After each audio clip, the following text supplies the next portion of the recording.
Hello नमस्कार। संकल्प ITI classes में आप सभी का स्वागत है। तो अपन जो चैप्टर अपने पास चल रहा था वो था ट्रांसफॉर्मर, और आज पढ़ेंगे ट्रांसफॉर्मर में पार्ट 4 पढ़ेंगे। तो जो तीसरा पार्ट था उसमें जो लास्ट टॉपिक था हमारा वो था आउटपुट क्षमता के आधार पर ट्रांसफॉर्मर। आउटपुट क्षमता के आधार पर ट्रांसफॉर्मर, यानी कि आउटपुट क्षमता के आधार पर ट्रांसफॉर्मर जो थे उनका वर्गीकरण हमने पढ़ लिया था। आज जो हमारा नया टॉपिक होगा वो होगा व्यापारिक स्तर के आधार पे। जो हमारा 5 नंबर का पॉइंट होगा, व्यापारिक स्तर के आधार पर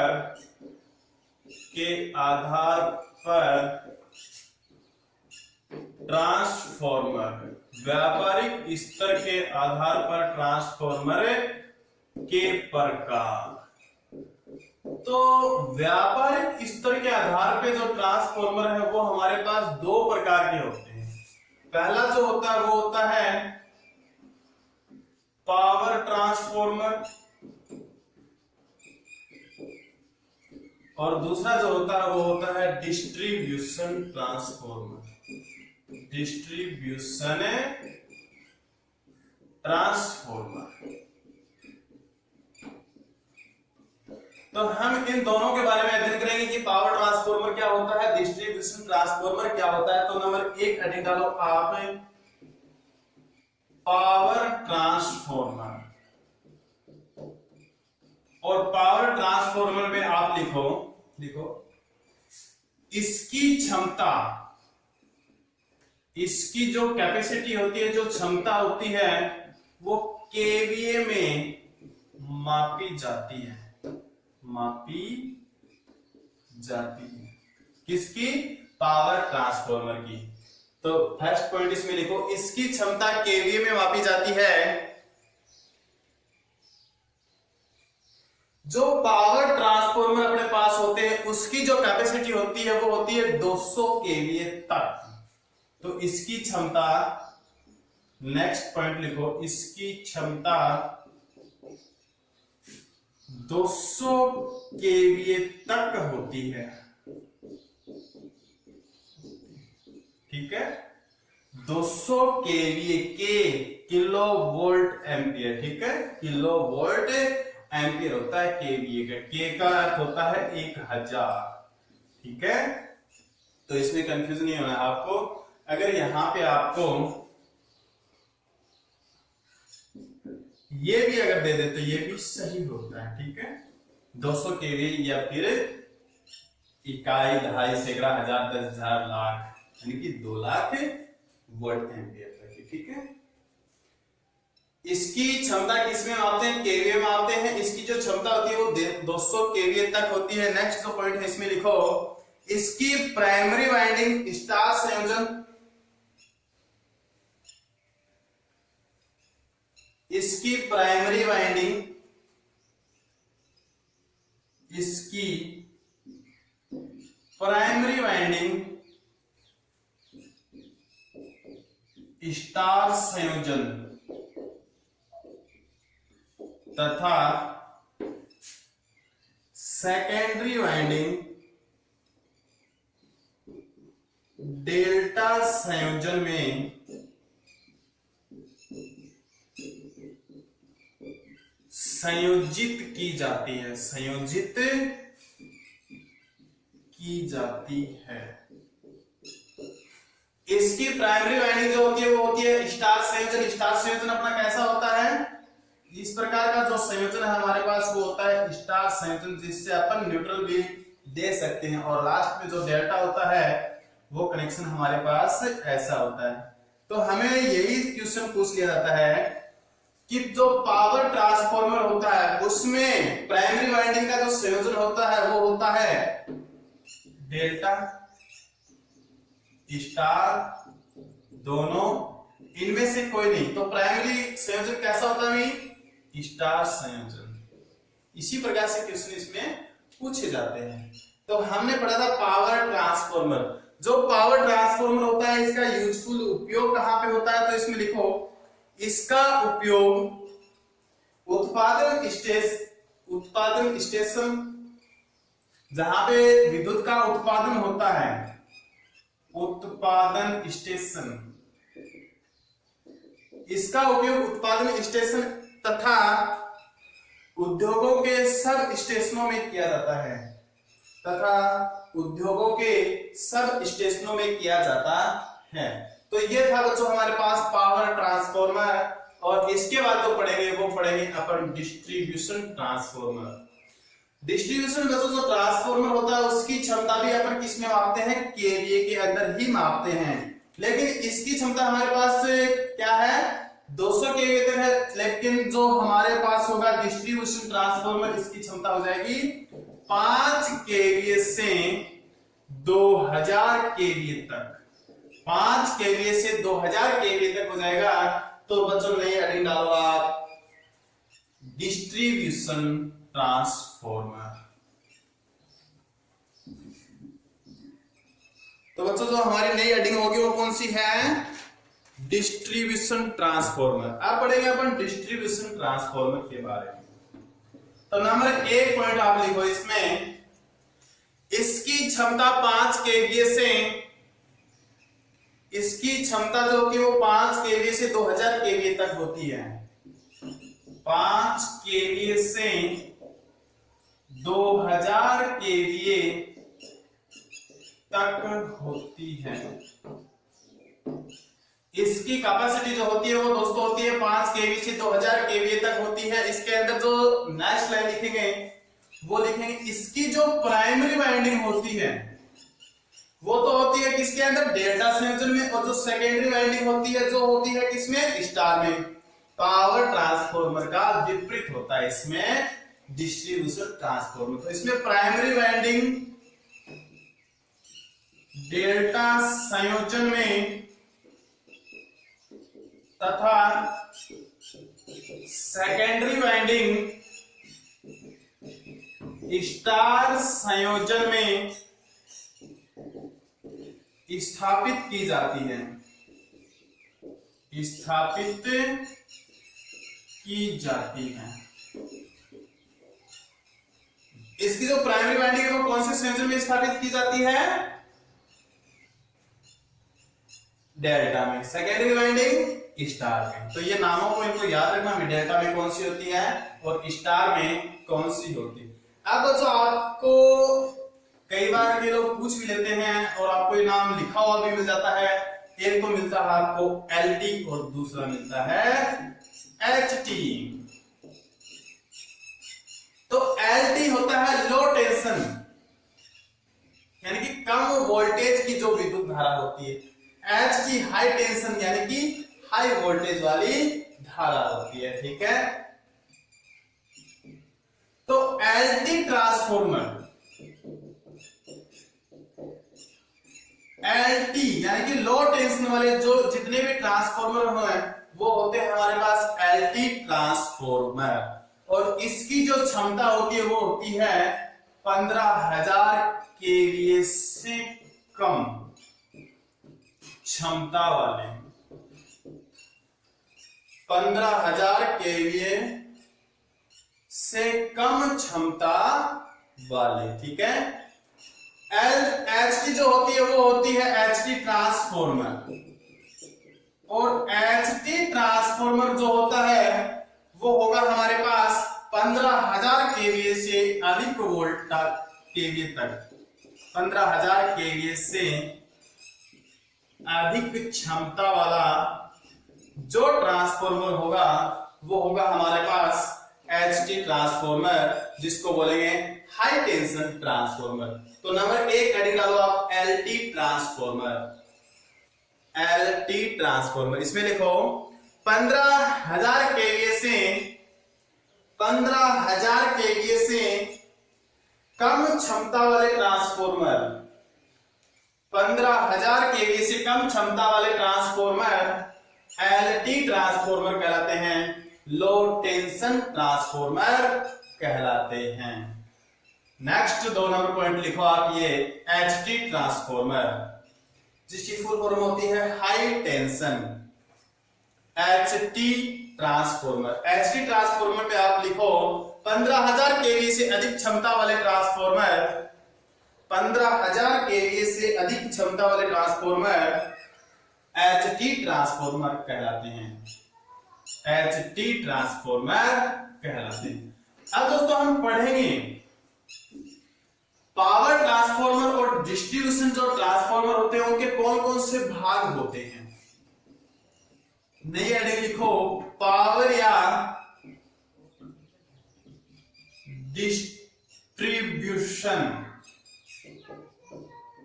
ट्रांसफॉर्मर के भाग।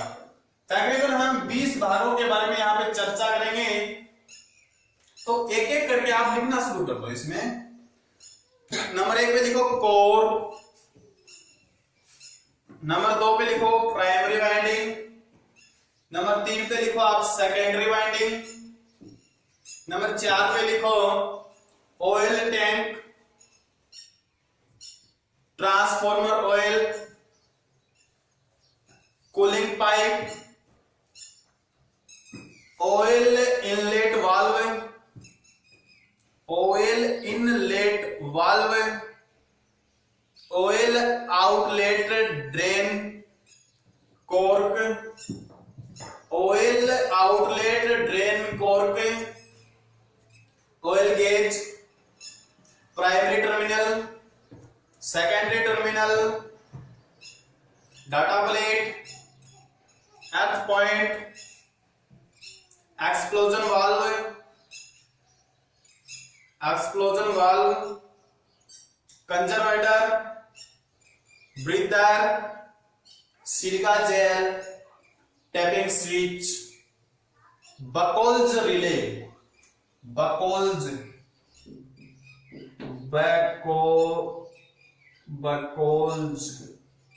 बकोल्ज रिले व तापमापी, व तापमापी। तो देखो हमारे पास जो ट्रांसफॉर्मर, में छोटी सी एक संरचना बना के बता देता हूं आपको। इस प्रकार से हमारे पास एक ट्रांसफॉर्मर होता है, ठीक है।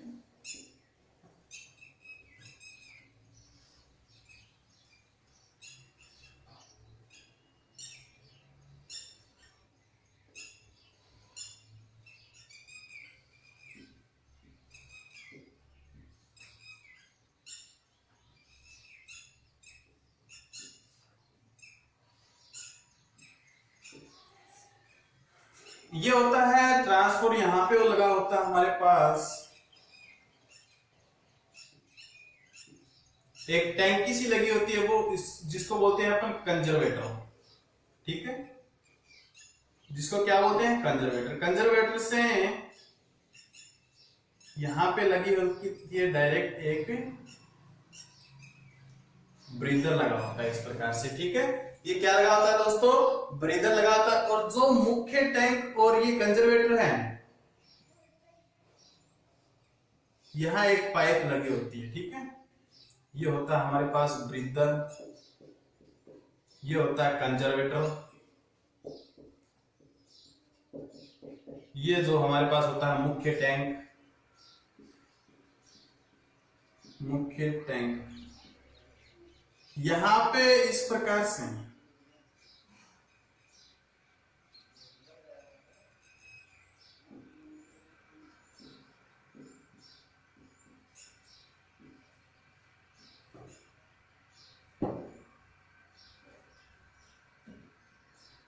और ऐसे ही इस साइड में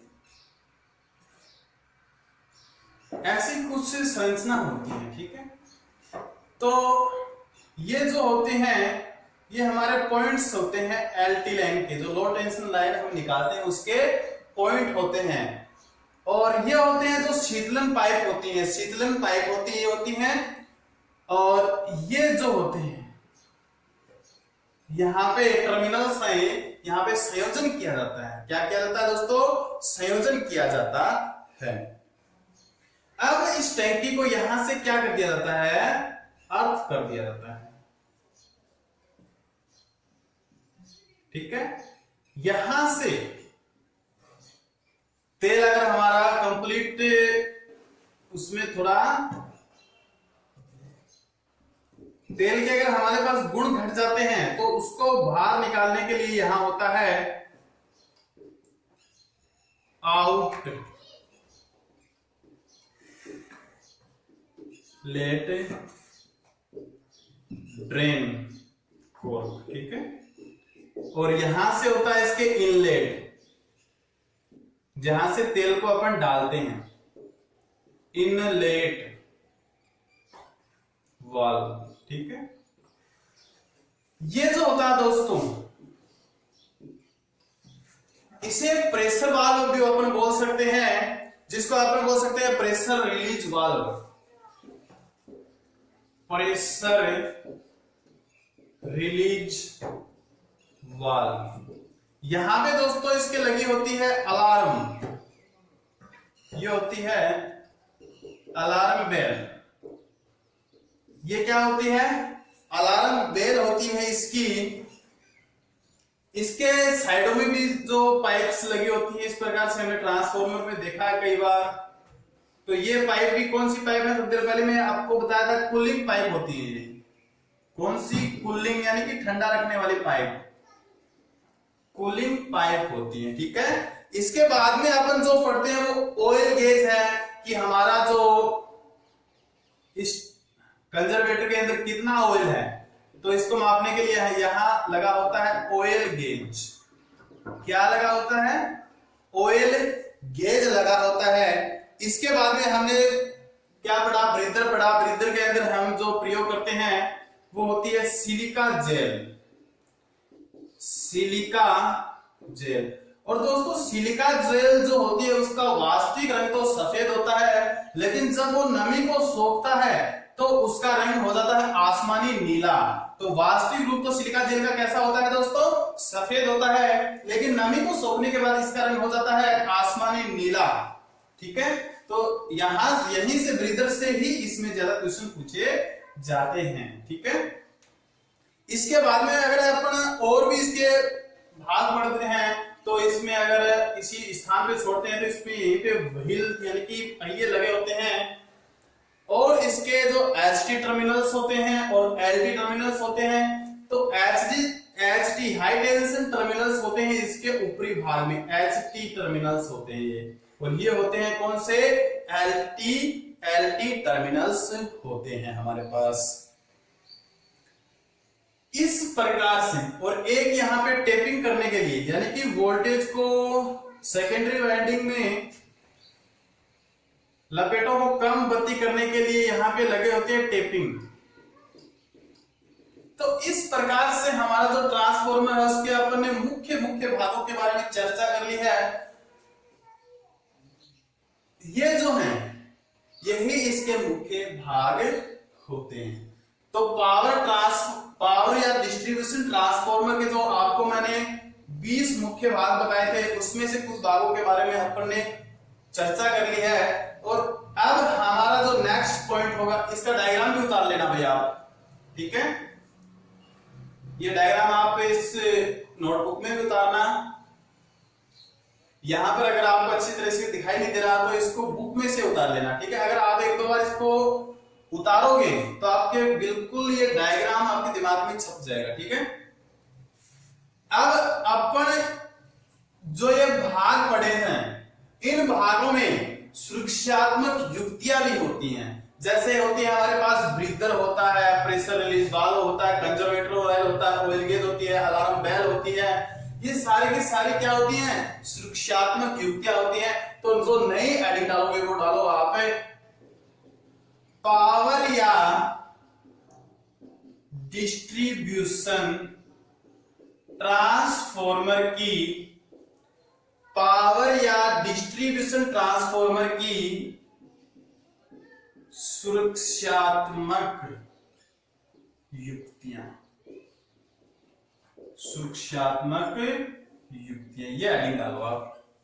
हमारी जो नई एडिंग है दोस्तों वो है पावर डिस्ट्रीब्यूशन ट्रांसफार्मर की सुरक्षात्मक युक्तियां। तो सुरक्षात्मक युक्तियों के अंदर आप नंबर 1 पॉइंट डाल के लिखो।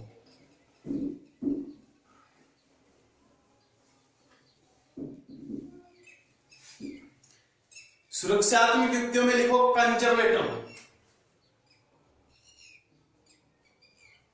कंजर्वेटर दोस्तों, कंजर्वेटर कौन सा है? डायग्राम में देखो, जो मुख्य टैंक के ऊपर एक और गोलाकार जो टैंक लगा होता है उसे बोलते हैं हम कंजर्वेटर। और जो ये कंजर्वेटर होता है ये इसका आधा भाग ट्रांसफॉर्मर ऑयल का भरा होता है और इसी कंजर्वेटर के अंदर ऑयल गेज भी लगा होता है जिससे इसमें ऑयल को मापा जाता है। ठीक है, इस कंजर्वेटर से ही ये ब्रीदर लगा होता है। इस कंजर्वेटर से ही क्या लगा होता है? ब्रीदर लगा होता है। इस कंजर्वेटर से निकलकर मुख्य टैंक से एक नली लगी होती है और उस नली पर लगा होता है प्रेशर रिलीज वाल्व। तो कंजर्वेटर हमारे पास ये होता है। अब हमें पूछ लेते हैं कि कंजर्वेटर क्यों लगाते हैं। तो कंजर्वेटर लगाने का कारण क्या होता है कि यहां से अगर हमारे ट्रांसफॉर्मर के अंदर कोई भी दोष उत्पन्न हो गया और दोष उत्पन्न होने की वजह से इसमें क्या उत्पन्न होगी? उष्मा उत्पन्न होगी। जैसे जैसे उष्मा उत्पन्न होगी वैसे वैसे तेल गर्म होगा और जैसे जैसे तेल गर्म होगा तेल का फैलाव होना शुरू कर देगा और फैलने के बाद उसका आयतन बढ़ जाता है। तेल का आयतन बढ़ जाता है जिसकी वजह से इसमें तो वो तेल समाएगा नहीं, उस जो बढ़े हुए आयतन वाले तेल को यहां से निकालकर जो इसका आधा खाली भाग होता है उसमें पहुंचा देता है। अगर इससे ज्यादा और भी तेल हमारे पास उसका आयतन बढ़ता है तो उसको यहां से बाहर भी निकाल दिया जाता है। ठीक है, अब देखो आप, सिकुड़ता है जब हमारा तेल वापस ठंडा होता है, ठंडा होने के बाद वापस क्या करता है? अपनी पूर्व अवस्था में आ जाता है और तेल सिकुड़ता है तो तेल अपने पूर्व अवस्था में वापस इधर से इधर आ जाता है और ये आधा खाली भाग रह जाता है। तो कंजर्वेटर का यही काम होता है। तो कंजर्वेटर में पॉइंट नंबर 1 डाल के आप लिखो, यह ऑयल टैंकर के ऊपर लगा होता है। यह ऑयल टैंक के ऊपर लगा होता है जिसका आधा भाग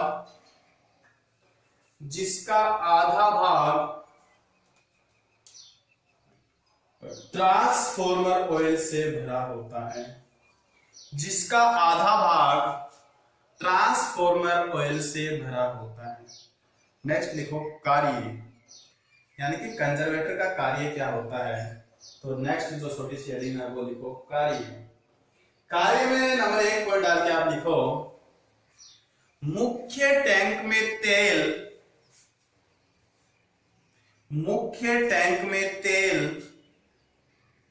के स्तर को बनाए रखना। मुख्य टैंक में तेल के स्तर को बनाए रखना। मुख्य टैंक में तेल के स्तर को बनाए रखना। ठीक है, नंबर 2 पॉइंट इसी में लिखो, तेल के सिकुड़ने पर मुख्य टैंक को आपूर्ति प्रदान करना।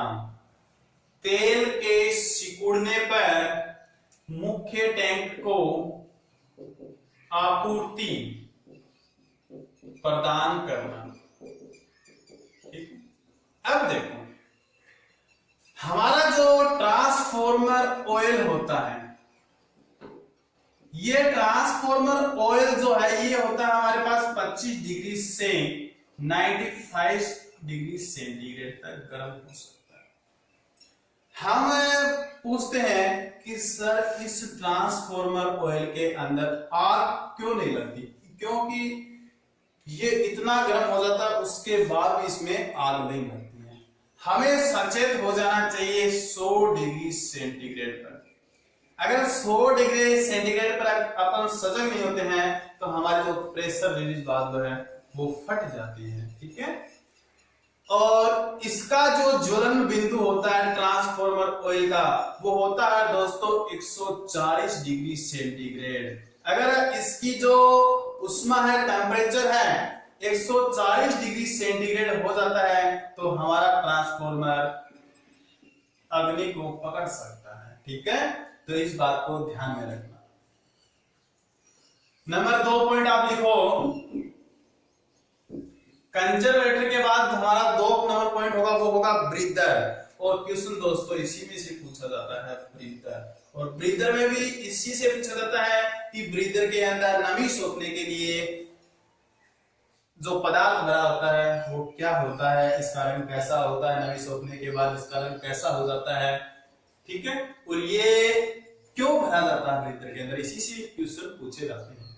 तो ब्रीदर में नंबर 1 पॉइंट लिखो, ये वाला भाग है ना, ये ब्रीदर ही है, थोड़ी देर पहले मैंने आपको बताया था। तो ब्रीदर में लिखो, तेल में नमी के प्रवेश को रोकने के लिए, तेल में नमी के प्रवेश को रोकने के लिए ब्रीदर का प्रयोग किया जाता है। तेल में नमी के प्रवेश को रोकने के लिए ब्रीदर का प्रयोग किया जाता है। नंबर 2 पॉइंट इसमें लिखो, इसमें नमी को सोखने के लिए सिलिका जेल का प्रयोग किया जाता है। इसमें ब्रीदर में किसका प्रयोग किया जाता है, सिलिका जेल। देखो इसमें नमी सोखने के लिए सिलिका जेल का प्रयोग किया जाता है। इसमें लिखो,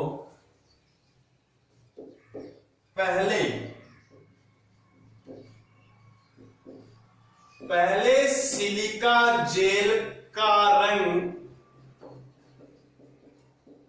सफेद होता है। पहले सिलिका जेल का रंग सफेद होता है तथा नमी सोखने के बाद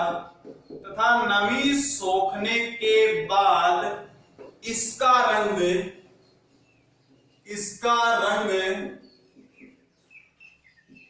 आसमानी नीला हो जाता है, आसमानी नीला हो जाता है। जहां पे अपने को याद रखने वाली जो चीजें होती है उसको नीचे अंडरलाइन कर लेना, ताकि आप जब पढ़ो तो आपका सीधा ध्यान इन अंडरलाइनों के ऊपर चला जाए, या फिर इसको हाईलाइट कर लेना, ठीक है। तो पहले जो सिलिका जेल का रंग होता है वो होता है जब हम खरीद के लेके आते हैं, उस समय इसका रंग होता है सफेद। काम में लेने के बाद में इसका रंग कैसा हो जाता है, आसमानी नीला हो जाता है। नेक्स्ट लाइन इसी में लिखो, इस ब्रीदर के स्थान पर अगर हम सिलिका जेल नहीं डाले तो इसमें डायफ्राम जैसी संरचना होती है, थर्मोसाइफन जैसी फिल्टर लगा देते हैं, ठीक है। लेकिन ज्यादा यूजफुल जो होता है वो सिलिका जेल वाला ही होता है। तो नेक्स्ट पॉइंट है वो इसमें लिखो, अन्य ब्रीदर में रबर डायफ्राम,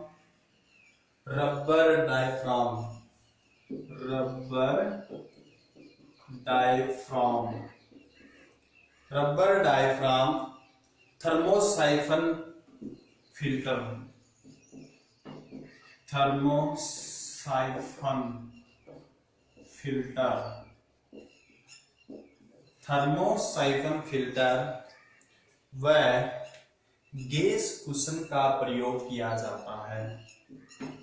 गैस कुशन आदि का प्रयोग किया जाता है। Rubber diaphragm, thermosiphon filter, gas cushion आदि का प्रयोग किया जाता है। किसके स्थान पे, ब्रीदर में सिलिका जेल के स्थान पे भी इसका प्रयोग कर सकते हैं, ठीक है। अब जो नेक्स्ट होगा वो होगा हमारा तापमापी। नाम से पता चल रहा है क्या मापता है, टेम्परेचर को ही मापता है। तो जो 3 नंबर होगा वो होगा हमारा तापमापी। तापमापी को मुख्य टैंक के अंदर लगाया जाता है, ठीक है। तो इसमें लिखो यह मुख्य टैंक में लगाया जाता है, यह मुख्य टैंक में लगाया जाता है। नेक्स्ट लाइन लिखो, ऑयल का तापमान 100 डिग्री सेंटीग्रेड से अधिक नहीं बढ़ने देता, नहीं बढ़ने देना चाहिए, नहीं बढ़ने देना चाहिए। यानी कि ऑयल का जो तापमान है वो 100 डिग्री सेंटीग्रेड से अधिक नहीं बढ़ने देना चाहिए। आप कहोगे सर हम क्या करेंगे इसके लिए? आप क्या करोगे भी, आप तापमापी में के पास जाओ और देखो वहां से अगर 100 डिग्री सेंटीग्रेड से अबव होने की कोशिश कर रहा है तो ट्रांसफार्मर को विसंयोजित करो, ट्रांसफार्मर को कनेक्शन से हटाओ और उसके अंदर जो दोष है उस दोष को पूरा कंप्लीट सही करो और सही करने के बाद वापस सुचारू रूप से उसको चालू कर दो, ठीक है। अगर 100 डिग्री सेंटीग्रेड के बाद हमारा ट्रांसफार्मर कार्य करता है तो वो हमारे लिए डेंजर होता है, खतरे का एक संकेत देगा वो, ठीक है। तो तापमापी के बाद हमारा जो 4 नंबर का पॉइंट आता है दोस्तों वो होता है एक्सप्लोजन। एक्सप्लोजन वाल्व या वेंट जिसको बोलते हैं, ठीक है। एक्सप्लोजन वाल्व बोलते हैं इसको, वाल्व नहीं होता तो वेंट भी बोल सकते हैं इसको।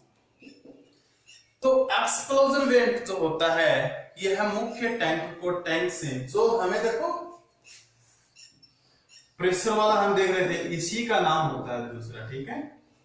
तो इसमें लिखो यह कंजर्वेटर को मुख्य टैंक से जोड़ने वाले पाइप पर, यह कंजर्वेटर को मुख्य पाइप से जोड़ने वाले पाइप पर लगी होती है। ये कंजर्वेटर था हमारे पास, ये मुख्य पाइप है मुख्य टैंक की, इसी के ऊपर ये क्या लगा होता है हमारा एक्सप्लोजन वाल्व यहाँ पे देखो। इसे प्रेशर रिलीज वाल्व भी कहते हैं, हमने थोड़ी देर पहले पढ़ा था ना pressure release valve, pressure release valve. Pressure release valve का नाम ही दूसरा क्या होता है एक्सप्लोजन वाल्व या वेंट। तो नेक्स्ट लाइन इसमें लिखो इससे प्रेशर रिलीज वाल्व भी कहते हैं, इसे प्रेशर रिलीज वाल्व भी कहते हैं। नेक्स्ट लिखो तेल का दाब अधिक होने से, तेल का दाब अधिक होने से इसके अंदर जो डायफ्राम लगा होता है, डायफ्राम लगा होता है वो फट जाता है, ठीक है। तेल का दाब अधिक होने से डायफ्राम टूट जाता है,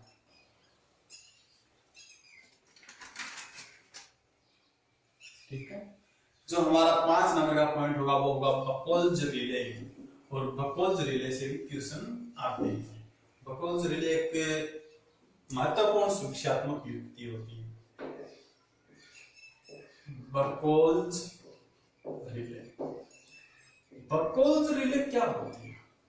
देखो दोस्तों बकोल्ज रिले जो होती है, ये जो एक्सप्लोजन वाल्व है इसी के साथ कौन सी रिले लगी होती है? बकोल्ज रिले होती है, बकोल्ज रिले।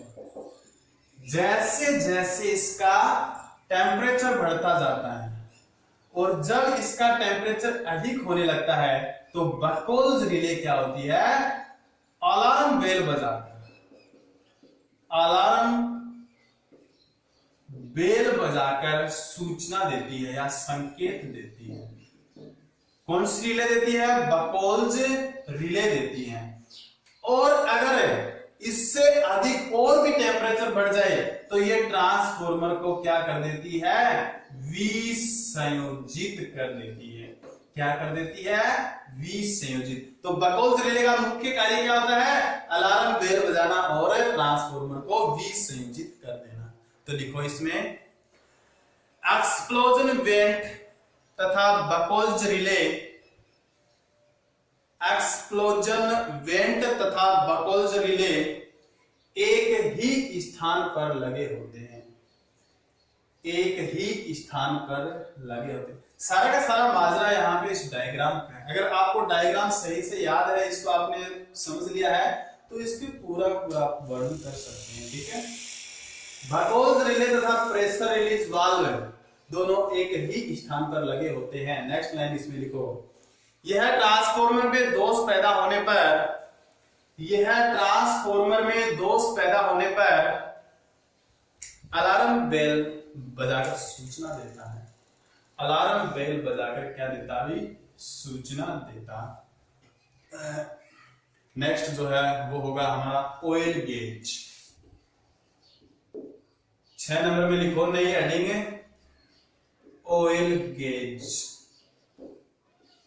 ऑयल गेज अपन डायग्राम में जाओगे, कहां देखा था, ये देखो जो कंजर्वेटर है यहाँ पे, ये ऑयल गेज था, यही है ना ऑयल गेज। तो ऑयल गेज का कार्य आपको पता है, इसमें तेल के स्तर को मापने के लिए किसका प्रयोग किया जाता है, ऑयल गेज का प्रयोग किया जाता है। तो देखो कंजर्वेटर में तेल के स्तर को जांचने के लिए, कंजर्वेटर में तेल के स्तर को जांचने के लिए, ये हमारे पास कंजर्वेटर है ना, यहाँ पे कंजर्वेटर में तेल के स्तर को जांचने के लिए ऑयल गेज का प्रयोग किया जाता है। ऑयल गेज का प्रयोग किया जाता है। लास्ट जो हमारा है वो है टेपिंग स्विच। सेकंड लास्ट है ये हमारे पास टेपिंग स्विच। टेपिंग स्विच देखो, हमारे पास ये कोई वाइंडिंग है, ठीक, एक ये हो गया, ये हमारे पास होती है दूसरी वाइंडिंग। यहां से अपने टेप कर दिया, यहां से टेप कर दिया, यहां से सोल्डरिंग करके इसको टेप निकाल दिया, यहां से क्या निकाल दिया अभी, टेपिंग कर दी, जिसको बोलते हैं ना कि टेपिंग करना। अब आउटपुट के रूप में अगर मेरे को कम वोल्टेज चाहिए तो मैं यहां से लेकर यहां तक वोल्टेज ले लूंगा V1। अगर मेरे को इससे थोड़े और अधिक चाहिए तो मैं यहां से लेकर यहां तक ले लूंगा। अगर मेरे को और इससे अधिक चाहिए तो मैं यहां से यहां, और मेरे को कंप्लीटली चाहिए तो मैं यहां से लेकर यहां तक ले लूंगा। ठीक है, V3 ये हो जाएगा हमारे पास टोटल वोल्टेज। तो ये होता है टेपिंग स्विच। टेपिंग स्विच का मतलब क्या होता है कि टेप करके वोल्टेज को घटाया या बढ़ाया जा सकता है। ठीक है, वोल्टेज को घटाया या बढ़ाया। तो इसमें लिखो, इसको टेप चेंजर भी कहते हैं। टेपिंग स्विच का दूसरा नाम क्या होता है, टेप चेंजर। इसे टेप चेंजर भी कहते हैं, चेंजर भी कहते हैं, इसे टेप चेंजर भी कहते हैं।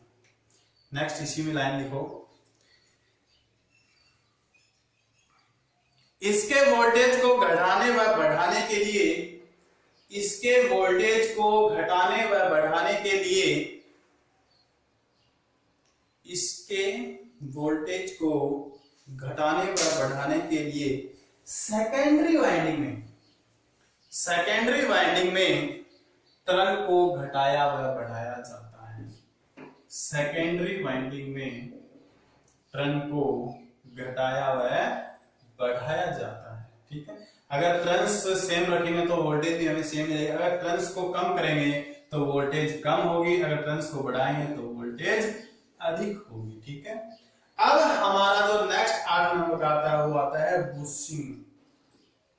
तो दोस्तों बुशिंग क्या होती है, आपको नाम से नहीं पता चल रहा, बाकी आपको सभी को पता है कि जो बुशिंग लगी होती है वो होती है अचालक होती है। ठीक है, और बुशिंग जो लगी होती है उसकी डाई इलेक्ट्रिक स्ट्रेंथ जो होती है, डाई इलेक्ट्रिक स्ट्रेंथ वो उच्च होती है। क्या होती है, उच्च होती है। बुशिंग का प्रयोग कहां किया जाता है, जहां से ये हमारे ट्रांसफॉर्मर है, ट्रांसफॉर्मर की बॉडी और जो हम केबल कनेक्शन देते हैं उनसे ट्रांसफॉर्मर को संयोजित करने से बचाने के लिए किसका प्रयोग किया जाता है, बुशिंग का प्रयोग किया जाता है। तो लिखो बुशिंग में इसका प्रयोग केबल्स को ट्रांसफॉर्मर, इसका प्रयोग केबल को ट्रांसफॉर्मर बॉडी से, इसका प्रयोग केबल को ट्रांसफॉर्मर बॉडी से अलग करने के लिए किया जाता है। ट्रांसफॉर्मर बॉडी से अलग करने के लिए किया जाता है। नंबर 2 देखो, इसी में इसकी डाई इलेक्ट्रिक स्ट्रेंथ उच्च होती है। इसकी डाई इलेक्ट्रिक स्ट्रेंथ क्या होती है? उच्च होती है। अब जो वर्गीकरण में हमारा 6 नंबर का पॉइंट था उसके बारे में अपन चर्चा करेंगे, और हमारा जो लास्ट जो वर्गीकरण है वो भी आज कंप्लीट हो जाएगा। तो 6 नंबर का जो था वो कौन सा था? स्थापना स्थल के आधार पर, स्थापना स्थल के आधार पर ट्रांसफॉर्मर, ठीक है, ट्रांसफॉर्मर। स्थापना स्थल के आधार पर भी हमारे पास जो ट्रांसफॉर्मर थे वो 2 प्रकार के थे। एक तो था हमारे पास आउटडोर ट्रांसफॉर्मर, ठीक है, और दूसरा था इनडोर ट्रांसफॉर्मर, ठीक है। नाम से पता चला, देखो डोर यानी कि दरवाजे के अंदर, इनडोर यानी कि दरवाजे के अंदर, आउट यानी बाहर, ठीक है। तो नंबर 1 हेडिंग डालो आप, आउटडोर ट्रांसफॉर्मर। देखो आउटडोर ट्रांसफॉर्मर होता क्या है? इसकी जो स्थापना है, आउट ट्रांसफॉर्मर का जहां स्थापना करते हैं, जहां पे इसको लगाते हैं, वो स्थान ऊपर से ढका नहीं होता है। उसका जो स्थापना है वो खुले में ही करते हैं। तो वो ट्रांसफॉर्मर कौन से होते हैं? आउटडोर ट्रांसफॉर्मर होते हैं। तो आउटडोर ट्रांसफॉर्मर में आप लिखो खुले स्थानों में स्थापित किए जाने वाले ट्रांसफॉर्मर, खुले स्थानों में स्थापित किए जाने वाले ट्रांसफॉर्मर, ठीक है, आउटडोर ट्रांसफॉर्मर कहलाते हैं। और नंबर 2 होता है हमारे पास इनडोर ट्रांसफॉर्मर। इनडोर ट्रांसफॉर्मर यानी कि डोर के अंदर, जिसको हम किसी कमरे के अंदर, या टिन शेड होता है, या टिन शेड जो होती है, टिन की जो छाया होती है, उसके नीचे जिस ट्रांसफॉर्मर को अपन स्थापित करते हैं वो होता है हमारा इनडोर ट्रांसफॉर्मर। तो इनडोर ट्रांसफॉर्मर में आप लिखो कमरे या टिन शेड, कमरे या टिन शेड आदि में स्थापित ट्रांसफॉर्मर, आदि में स्थापित ट्रांसफॉर्मर इनडोर ट्रांसफॉर्मर कहलाता है। तो आज हमने जो वर्गीकरण है उसको कंप्लीट कर लिया है। नेक्स्ट क्लास में हम नया टॉपिक लेके आएंगे। और मैं आपको एक बात बताना चाहता हूं कि एग्जाम जो नजदीक आ चुके हैं, तो सभी बच्चों से निवेदन है और उनसे आग्रह है कि जितने भी आपको वीडियो उपलब्ध कराए जा रहे हैं उन सभी वीडियो का आप गहनता से अध्ययन करें, ताकि आपके परीक्षा के अंदर अच्छे अंक प्राप्त हो सके। ओके, धन्यवाद।